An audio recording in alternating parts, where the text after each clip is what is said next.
So let's separate those two things. At no time did I indicate to former business partner any status or any identity respecting federal contracts, because I was not involved in any federal contracts while I was in business, because that would have been inappropriate. Mr. Anderson should never have claimed that on the particular contract application, and no contract was awarded. And Wallace, I really appreciate you asking me the question about my family and my history. I've been reflecting on this a lot over the past days, and I was adopted into an Indigenous family, and I have never claimed Indigenous status. I joined Indigenous Caucus because I was representing many Indigenous people in our community and many Indigenous Albertans, and I felt it was very important to be an ally to Indigenous peoples in our city and in our province. I sought out advice to know how to talk about my family when I was running, and I want to say unequivocally that I apologize for not being as clear about my family history as I could have been with everything that I know now. And I apologize unequivocally, and I'll end it there. Just as a follow-up, you mentioned how do you justify allowing yourself that space to define yourself as a So at the time, and look, if you, I would refer you to Jaime Baptiste, who's very clear that Indigenous Caucus is open to Indigenous MPs and allies, and it was in that spirit of allyship that I attended Indigenous Caucus throughout my first mandate. It has not been possible for me to attend since I've been a minister, but I remain a staunch ally and advocate for Indigenous peoples. I mean, Amarjeet and I worked very hard to make sure that we got the Boyle Street, the King Thunderbird Center delivered to our community. I will continue to be an ally for Indigenous peoples. And Wallace, I'll say it again, I apologize that I wasn't as clear as I could have been about who I am and my family's history, and I apologize for that today. Hi, Lisa. You say that you never claimed to be Indigenous. Why did you refer to the first few examples in press releases and within the Indigenous Caucus? Why didn't you correct them? So I did correct the party. I asked them to change that. They did change it, and I mean, this is a constant, it was a constant back and forth with the party. I did ask them to change it. I did see them change it. I never asked the party to refer to me as an Indigenous person. I never clicked any box in any form with the Liberal Party of that. I have never put Indigenous claim to any contract or any application in my entire life. As soon as I realized that I was on that list, we called the party and said, look, that's inappropriate. Please take me off the list. I mean, I'm part of an Indigenous family, but I never claimed indigeneity, Indigenous status myself, and I was clear with the party at the time. Just speaking of Dr. Baptiste, Sure.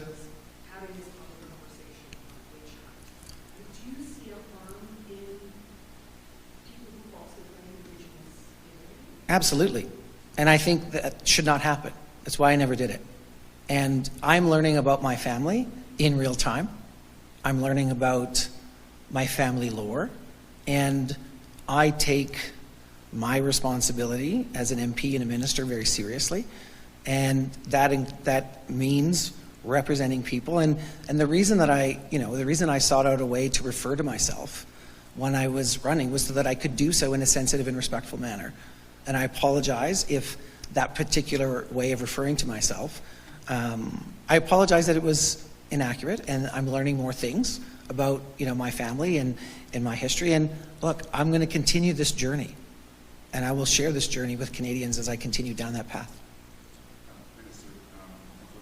Oui, ma'am. Oui, absolument.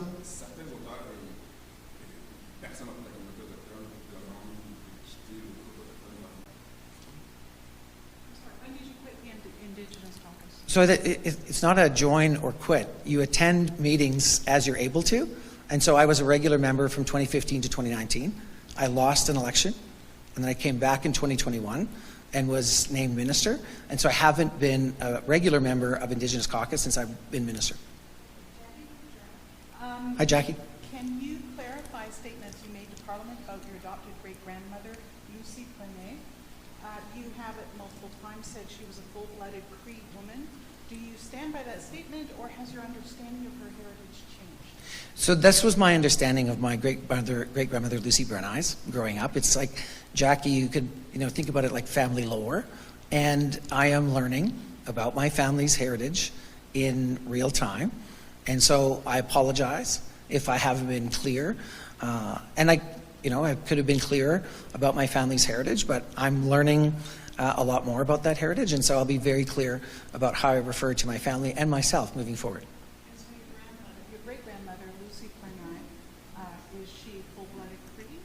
I'm not going to be able to share my great-grandmother's lineage or heritage today. What I'm saying is I understood that to be the case growing up well into my 40s and 50s, and I'm understanding more about the family now, and I'll be clear about the family's history and my own evolution in this space as I move forward. Sorry, only one follow-up, please, ma'am. I'm sorry, just... Un suivi par média, only one follow-up, please. Okay, so my follow-up is... You already had one follow-up, man. We're going to have to move on to the next question. Is your great-grandmother Métis? My great-grandmother's status, I'll have to confirm that with the Métis Nation of Alberta, but my mother and my brother are now citizens of the Métis Nation of Alberta.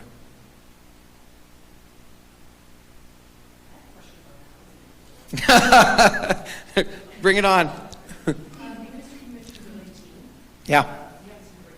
Nope. For that, but just this week, Mr. Nixon said that bill brought the federal government to the table to sit down and work on housing, funding housing projects.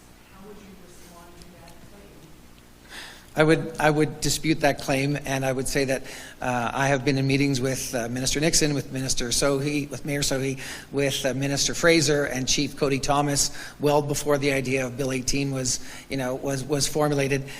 Look, we've always said to the province, if you want to do a deal like we've done with BC, with Build BC, or you want to do, which was $2 billion, right? $1 billion from us, $1 billion from them. Or if you want to do a deal like we've done with the Quebec government, which is $900 million, we're ready to play ball. And we're still waiting to see that particular sit down. My concern is a project like this gets stuck in red tape in Alberta, right? Like, I deal with this, my colleagues deal with this as a minister in Quebec that's had this model for a long time, and community-based projects simply don't get funded. The province will make a different decision than the federal government, and it's small organizations. I have deep concern for research institutes, for universities, for tech institutes, for nonprofits, for 2S LGBTQ organizations. Go down the list of organizations that might not fit into the UCP ideology. Are they going to get funding when the money from the feds goes to that federal funding redistribution center and then gets farmed out according to UCP policies? Just look at what they discussed at their Red Deer meeting. That's pretty much a playbook for where the money's going to go, folks. So I think we need to stand up and let the province know that they need to back away from this law, because it's going to take money out of our communities, and it's going to stop Gordon and communities like Gordon's from building great places like this. Est-ce qu'il y a d'autres questions? Any other questions from people that have not spoken yet? Ceci met fin à la période des questions et à la conférence de presse. This puts an end to the question period and today's press conference. Thank you very much. Merci beaucoup. Okay. Photo. All right, everyone, welcome back for another deep dive. You've been following this story. I know a lot of you have been talking about it, and we're here to really get into the thick of it. Absolutely. We're talking about this statement. So let's separate these 2 points. Yeah. .txt. Mm-hmm. And it's got everyone buzzing. It's really a fascinating mix of business dealings, Oh, yeah. family history, political controversy. It's all there. So we gotta untangle it all right here, right now. Well, and you know what's so interesting about this is how the statement itself tries to do that, tries to separate these two big things, the business side of it and then the family history. Right. But those things are always intertwined. They're so connected. Especially when you're talking about how the public sees it all. Absolutely. So let's tackle the business side first. Mm. These allegations about federal contracts, Okay. The speaker denies any involvement while in business with Mr. Anderson. But is that denial going to hold up? What do you think? Well, let me put it this way. Imagine a company says, hey, we're minority owned to try to get a federal contract. Yeah. But then it comes out that they weren't really being truthful about who owns the company.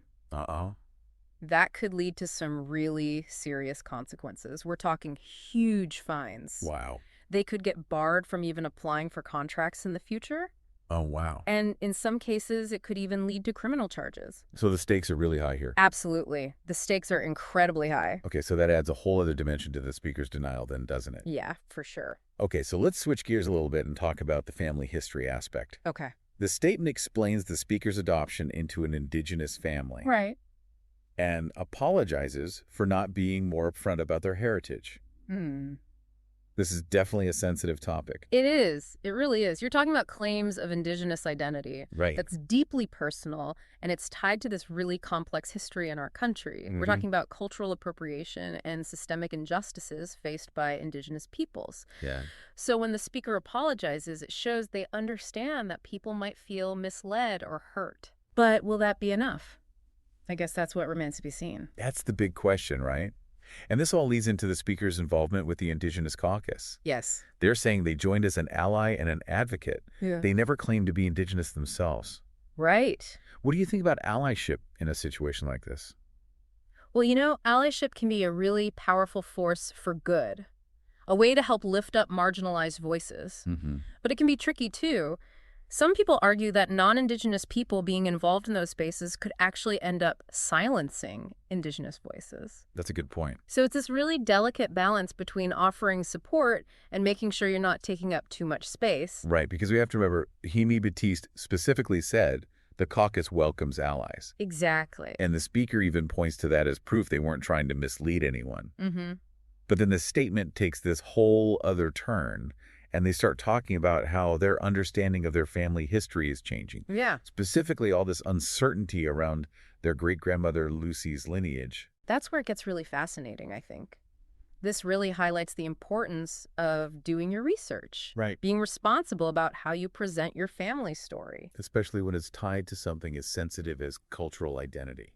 Absolutely. Imagine you find out you have this connection to a certain heritage. It's exciting, but it also means you have this responsibility to get it right. You don't want to spread myths or rely on stereotypes. And to be mindful of the impact it might have on the community you're now saying you're connected to. Right. Exactly. Okay, let's shift gears just a bit here and talk about some of the speaker's political work. Right. Like working with Ministers Nixon and Fraser and also Chief Cody Thomas on things like Bill 18. These collaborations are interesting to me because they could really make a difference. In what way? Well, you've got people from different sides of the political aisle working together. Right. Plus, you've got direct engagement with Indigenous leaders.